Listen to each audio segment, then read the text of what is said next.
Have you ever wished your healthcare provider had more than 10 minutes to really understand what was going on with your health?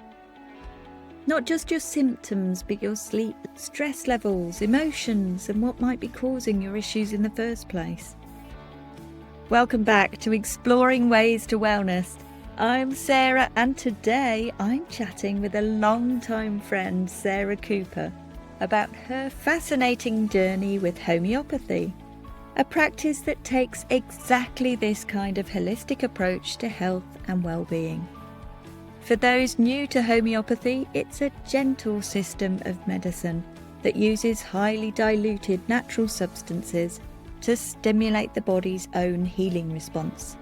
Sarah's path from conventional tablet for every symptom thinking to embracing homeopathy began with a holistic lifestyle course that deepened during pregnancy. What started as curiosity became a 16-year family healthcare journey that supported everything from the children's teething troubles to managing perimenopause. You'll discover how homeopathy works differently from conventional medicine, why finding the right practitioner is crucial, and hear Sarah's compelling stories that truly convinced her of its power. We'll also discover how she balances alternative approaches with conventional medicine when needed, because sometimes, as Sarah learned, it's not about choosing one or the other. Whether you're homeopathy curious or wondering if there's more to healthcare than symptom management, this conversation offers genuine insights from someone who's been using it successfully for over a decade and a half. I am thrilled today to be joined by Sarah Cooper, who has been a friend of mine for longer, probably, than we would care to admit. Many years. I know. From the point that she has also helped me through numerous life experiences from, I don't know if you remember this, climbing Kilimanjaro at one point. Yes, I do, Sarah. I do. Having the Yeah. kids. And she had some amazing live classes during lockdown that I enjoyed. Yeah. Oh, yeah. And Yeah, more cool. recently, support with perimenopause. But we'll come on to that more at the end. Because Sarah's not here to talk about personal training today. She is here to talk about homeopathy. So welcome, Sarah. Hi, Sarah. Hi. Nice to be here.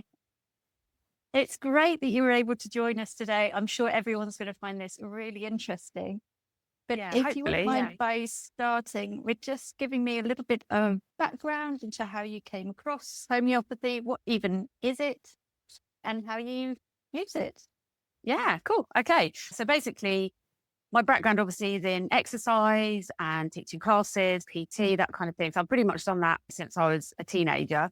And I went full time. So I was doing it part time along with my corporate persona, which was, yeah, obviously where we met at Cadbury. I did a few more courses and things, and then decided to go full time with my personal training. So that was way back when in the sort of early 2000s. And as part of it, I did a course which was holistic lifestyle. So it really, up until that point, I'd been quite very conventional with regards to health, etc. It was very much had a headache, took a headache tablet, that sort of thing. And as a family, we were quite conventional. So there wasn't any sort of alternatives that I was coming across with when I was growing up. So I did this course and it really opened this much more holistic ideal about how we approach health. Obviously, it looked at how exercise could change and support us, etc. And then it brought in these other areas of things like, okay, we are what we eat, we are when we eat, we're only as healthy as our sleep, stress management, and the idea that we go through all these stresses in our life, and not necessarily just the stress where we're like stressed at work and things, how this all impacts on us. So there was that element of, okay, we are these sort of human beings that are having to deal with all of this stuff in our everyday lives. And also this element that we're more than just our physical beings, our emotions, physical, mental, emotional. It's all in the pot. So all of a sudden, I was moving out of this kind of physical realm. I'd always been in the physical and thinking about muscles and all kinds of things. And it was like, oh gosh, okay. So actually, I'm working with clients and what they're eating through the day, how that's energizing them. Yes, I've done sort of basic nutrition, but again, it was more like, okay, different foods affecting different people and the timings that they're eating. And obviously now there's lots of information about intermittent fasting and all kinds of things. But yeah, just looking at the timing about eating and again, how the food that we eat during the day then might impact us on with our sleep. And then if we're not sleeping as well, that's going to impact us physically and mentally. So it's, yeah, I just really got a much more rounded view of how we operate as human beings. So I guess, so it sounds like it yeah. came from part of the sort of education you were doing Yeah. for your business and for the personal training side, that then it really connected with you and made sense with you to the point that this is not something I should just be working with clients with, but it's actually something that personally I could benefit. Yeah. Because that's not what I'm doing at the moment. Absolutely. Yeah, definitely. So then there was lots of talk about, okay, actually what medications are doing. So literally, they're obviously, we'll go to the doctor or we'll obviously nowadays we'll Google something and there'll be something to help the symptom. But again, it was quite, okay. So actually medications, etc., are treating symptoms, not necessarily underlying causes. So again, this was a bit of a mind shift for me. And then a couple of years later, after I did the course, I was pregnant. So up until that point, I was just embracing the idea, if you like, of this sort of like holistic living. Hadn't really come across homeopathy or even anything alternative, if you like. It was just more, like you say, the education. So then when I became pregnant, all of a sudden it was like, oh, okay, how do I do holistic pregnancy now? Do you know what I mean? So it was, where does this come in? So bought a couple of books. There was one that sort of stood out, to Heal Our Children. And it was, again, and this started to talk about, there was a lot of nutrition based elements to it. And and in there it was talking about homeopathy and things like that, or natural remedies and things. Interesting timing, actually, because I can relate to that in that I suddenly became more aware of what I was putting in my body when I was pregnant. Yeah, because it wasn't definitely. just being responsible for myself, it was being responsible for another being as well. Yeah. So I can totally see how that would be a time in your life that you start to consider these things more than you might have done before. Yeah, that's it. Yeah, no, definitely. And I think, obviously, we know we should be eating healthily. But again, it was this sort of more rounded view of actually just being more aware of, okay, if I'm taking medication, what does that mean? Or I don't know, just this sort of more rounded view. So I then looked into, so one of the things I really wanted to do was have a home birth. So I looked into obviously how to best go forward with that, should we say, and came across hypnobirthing. So there was a lady in the area who ran this hypnobirthing course. So we signed up, and she was also a homeopath. So as part of her, so obviously she was doing the hypnobirthing, but then she was also supporting mums and dads with homeopathy. So that was my very first experience, was within pregnancy. I can't even think back now to maybe what she would have prescribed on. I think most probably just, the emotional side of things and that sort of the fear element that comes into being pregnant and then thinking about the birth. So I feel like I was really convicted that I wanted a home birth. I felt like I'd done as much as I could to facilitate that. And then obviously, armed with homeopathy as well. So then I had my first. So I had this home birth, which was, a bit of a roller coaster, but it all went to plan. And then, so we went to see the cranial osteopathy. We obviously continued to use the homeopathy for sort of healing and, all sorts of things as he was a baby. There was teething and things like that. So it really became part of how I was now raising my son, how I was dealing with myself and my health, etc. So that was the first, proper kind of experience, I would say, where I first started using homeopathy. So he's now about to turn 16. So that was 16 years ago. In fact, it's probably about this time of year, actually, because he was born in November. So yeah, I think it must have been about this time I was doing the hypnobirthing classes. Oh my gosh, that's amazing to think. It's mad, isn't it? I also did hypnobirthing for both my children. So Did you? Yeah. yeah. Amazing. Yeah. It definitely gives you a whole new perspective on childbirth and how like there's other options. It really opens your mind, doesn't it? How you can control the environment and the experience that you have. Yeah. Especially connecting that mind and body together in a way that you're just not taught.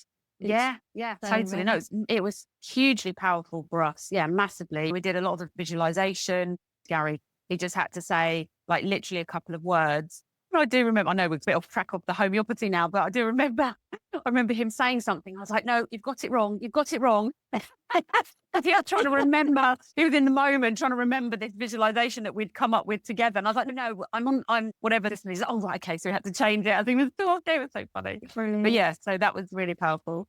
So it sounds like it went from something that you were interested in and looking at when you were pregnant to then bringing into actually the way that your family looks after themselves. So your children would probably take that forward as well, do you think? Or do you find them reaching for something? It's a bit of both. I think as we talk through the rest of my journey with it, there was, at that time, I would say I was quite gung-ho about natural, alternative, homeopathic. I was really in that camp, and to the point that I was almost dismissing the medical sort of side of things. I don't mean medical as in doctors and nurses, but I was like not taking any paracetamol, not doing this, doing that. So I was really on this alternative path. Yeah. And so rather than it complementing what you were doing, it was. And as I say, as I talk more, it did provide that alternative care with regards to ailments and things and going on.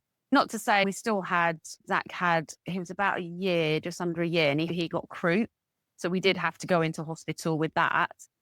But what happened was, because again, as I say, I was quite, although obviously we wanted to be safe first and foremost. And we did, I think at that time we did call 111 or whatever. They sent an ambulance because he was having trouble breathing. So we said, okay, we're going to hospital. But what it did was we said, look, we have a little bit of this ethos. Is there anything, they were saying we want to do this and this. And we said, look, is there anything that we can do with regards to just monitoring? And they said, well, yes, we're happy to do that. So again, it just gave me just a bit of a dialogue just to say, really don't want to give him the medication. Obviously, absolutely will do if it's needed. And actually what happened was they just monitored us during the night.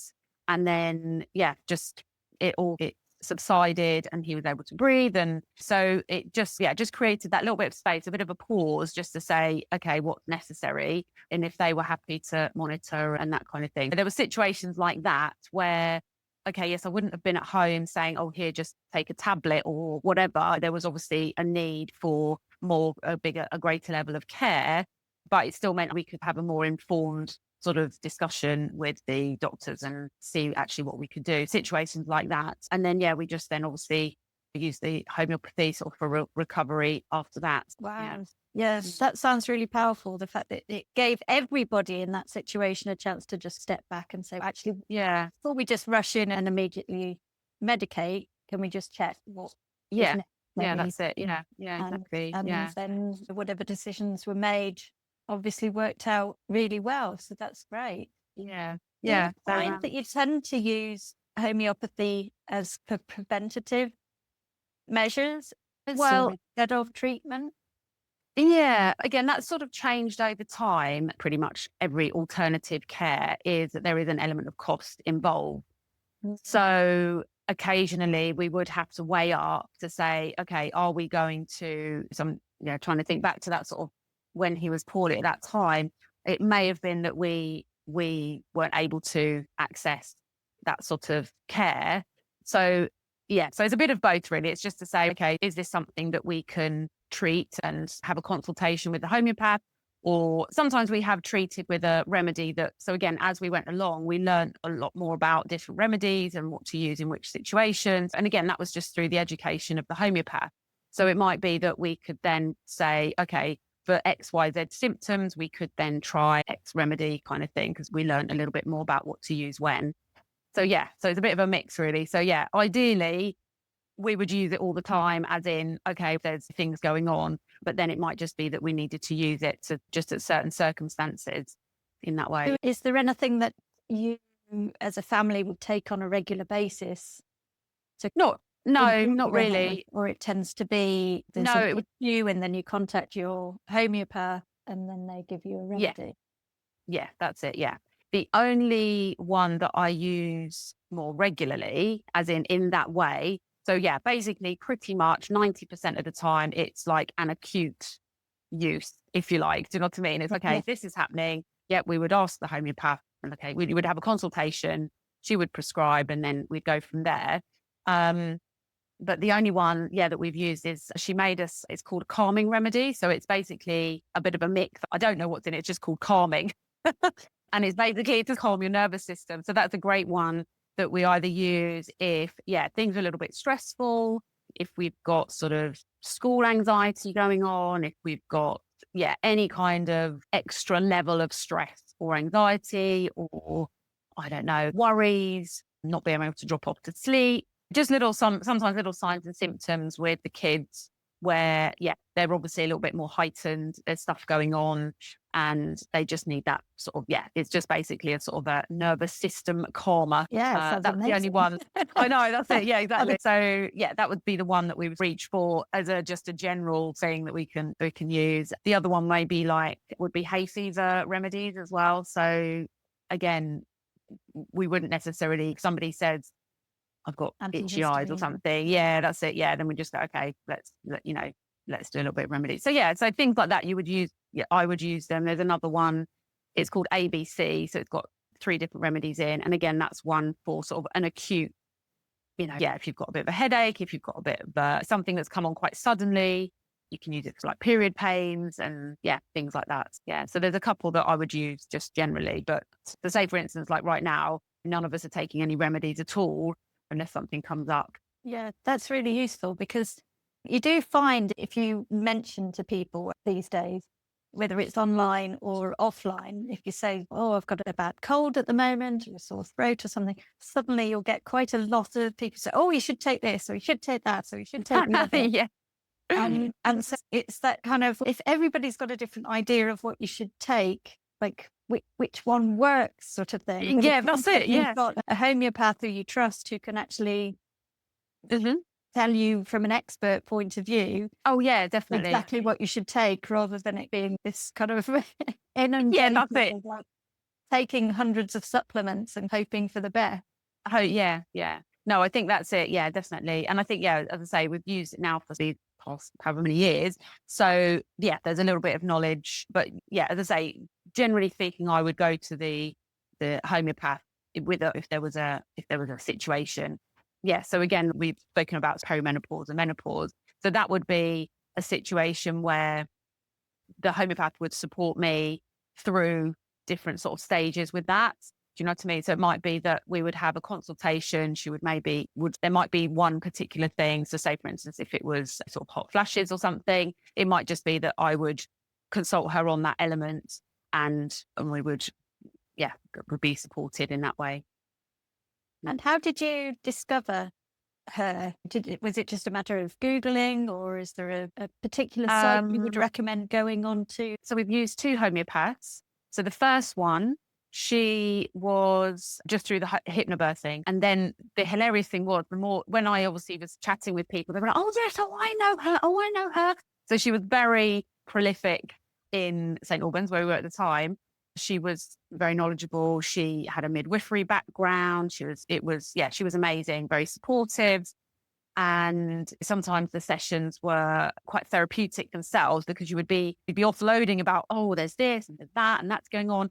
And again, it was a lot like even the consultations are holistic. Okay, what's going on? And we're talking about feelings and emotions, not just physical symptoms. Yeah, but in that way. So I used her for quite a few years.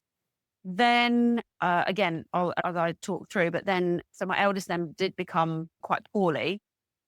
And around that same time, she moved, and then also I moved. So it's, although we did sometimes the odd telephone consultation, it was not quite the same in that way. And then also, as I say, Zach was poorly in hospital and things. We'd moved areas. So then I had a recommendation from somebody else. I think it was my sister had used somebody. So my sister was living in Watford, and she'd used this lady as well. So we went to her, and she worked quite differently. So as we then came out of the whole sort of hospital experience, I then started to use her. So that was just, a personal recommendation. And I think majority are through that sort of personal recommendation. I don't know of any online. I'm sure there must be somewhere that you can find someone online, but I think if I was to say to somebody if they wanted to find a homeopath, I think you literally just, who's in your local area or who can you recommend? A lot of them would do an online consultation anyway, so it doesn't necessarily have to be in your area. But you just want somebody that people are using and have been using and would recommend.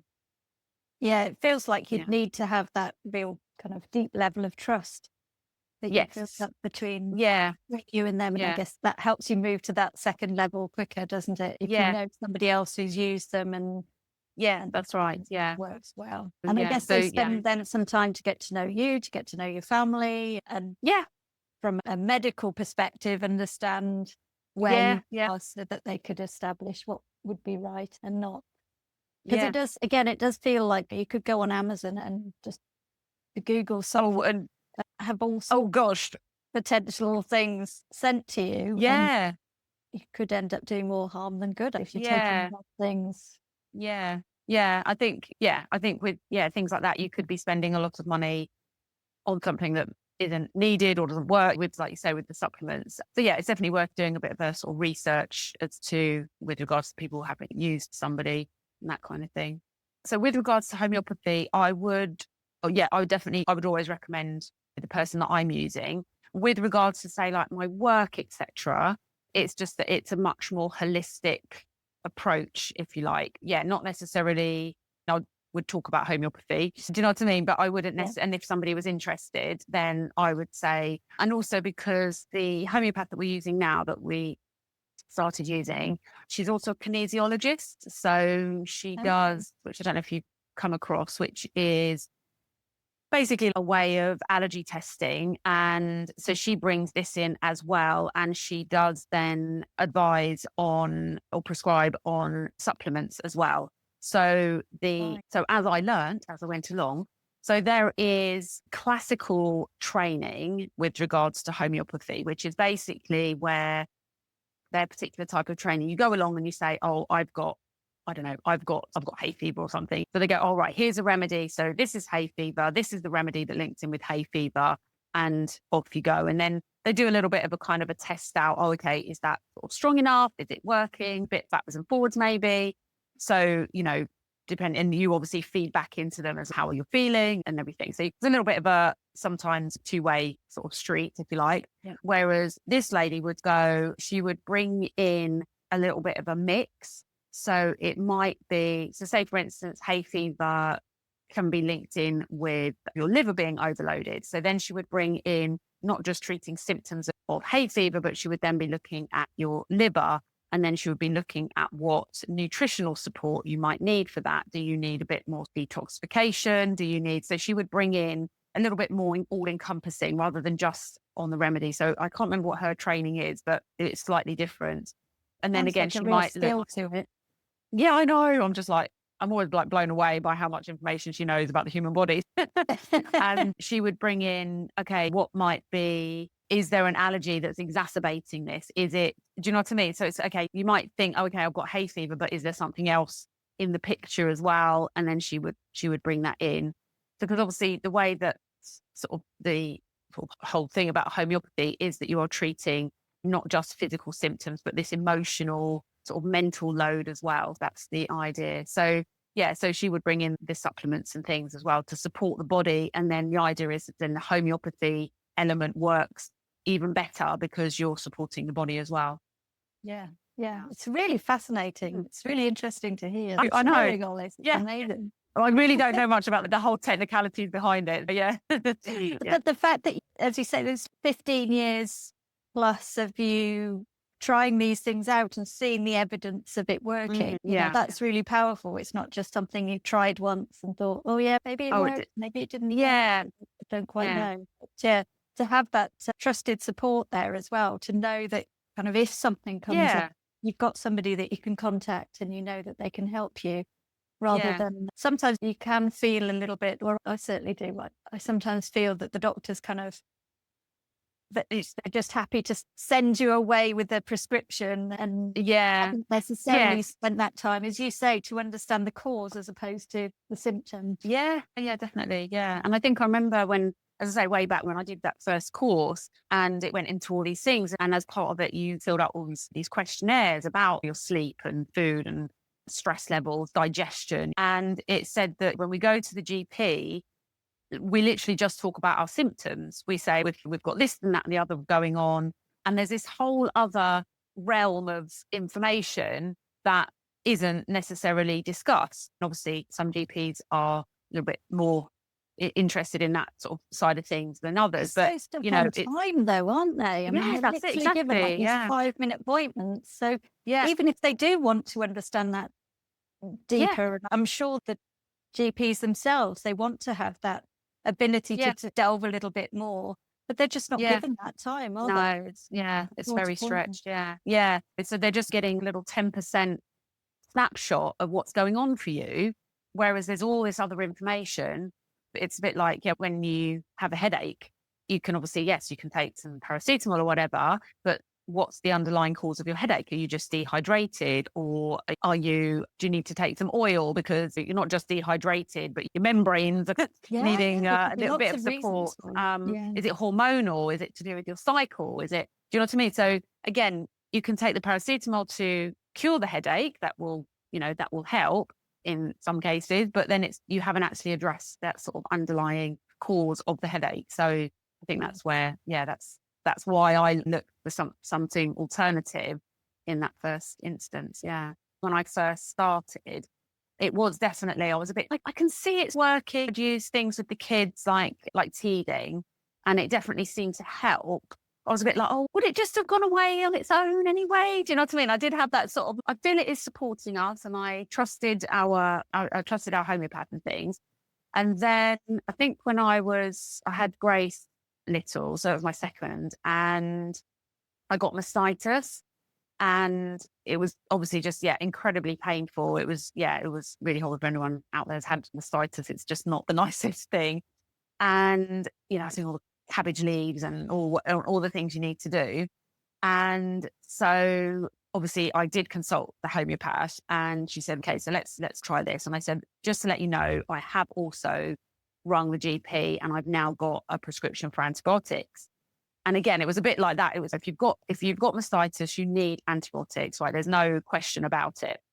So again, it was a bit like, okay, I might have to take these antibiotics. Fair enough. So anyway, got the prescription. And then again, in my mind, I was like, I'm going to give the homeopathy 24 hours. It was obviously, I think even maybe 12 hours. I thought, okay, if it's not better by the next morning, then I'll take the antibiotics. And there was part of me that was just like, what's going to happen? Maybe it's just going to clear up. But literally, honestly, like I'd started taking the remedies, and within less than a day, it had started to clear up. I was like, and going from like really quite full on gunky, horrible mastitis to literally being cleared up. I was like, okay, that really set my mind that it worked, and I didn't need to take the antibiotics. So it was okay. Fantastic. Yeah. Well, thanks so much for talking to us, taking us through your experiences with homeopathy. And you mentioned you've got some group programs from your personal training point of view. Yeah, I do lots of things. I've got online classes that I teach. I do personal training, both in person and online. I do coaching as well. So I have some people that don't necessarily need the input with regards to what to do, but just that sort of coaching, mentoring side of things. I am pulling together an online program for it's the menopause weight loss solution. So that is, I'm going to do a beta launch in come September. So if people are interested, then just either I'll put a link in to sign up to my newsletter. So I do a sort of monthly newsletter, or my socials. They can join on my Facebook. So I'll be giving details out as we go through as to how that's going to work. Fantastic. I'll make sure that all of those are in the show notes. Oh, thanks, Sarah. Yeah, great. Yeah, cool. It might be something that interests. I just love that whole kind of holistic approach that you're taking to this. So you're bringing in all your skills and all your experience to bring all of this in. So, fantastic. Thanks again, Sarah, for being with us today and teaching us all about your experiences with homeopathy. I'm sure I won't be the only one Googling homeopaths after this. Oh, good. Definitely. Checking out what other solutions there are to help look at the causes as well as the symptoms for some of the issues that come up in life. So thanks again, Sarah. Thanks, Sarah. Thanks for having me. I have to say, talking with Sarah always reminds me why I value friends who've walked different wellness paths and can share their honest experiences. Her 16-year journey with homeopathy offers such valuable insights for anyone considering this approach. Key takeaways I found from today: homeopathy takes a holistic approach, looking at not just symptoms but emotions, stress levels, sleep patterns and root causes. Also, finding the right practitioner, ideally through personal recommendations, seems to be crucial. It's about building a trusting relationship with someone who takes time to understand your whole health picture and that of your family. Remember, homeopathy isn't about Googling symptoms, relying on AI to diagnose issues, or just buying random supplements online. I also found it interesting that it's perfectly possible to use homeopathy alongside conventional medicine when needed. So it doesn't actually have to be either or when you have the right support in place. As Sarah's own experience shows, from that hospital visit with croup to keeping antibiotics on standby during mastitis, it's always important to work with both qualified homeopaths and your medical team, especially for serious conditions. This isn't about replacing medical care, but about expanding your options with proper professional advice and guidance. If you're interested in Sarah's work as a personal trainer and coach, particularly her upcoming menopause weight loss program that's launching in September, you can find all her details in the show notes. She offers online classes and one-to-one support, from monthly coaching sessions to bespoke personal training, either online or face-to-face. And she includes that lovely holistic coaching approach we heard about today, combining personal training experience with a broader wellness knowledge. So, until next time, take care of yourselves and remember, there's many paths to wellness, and sometimes they start with asking, what's really causing this, rather than how do I make it stop?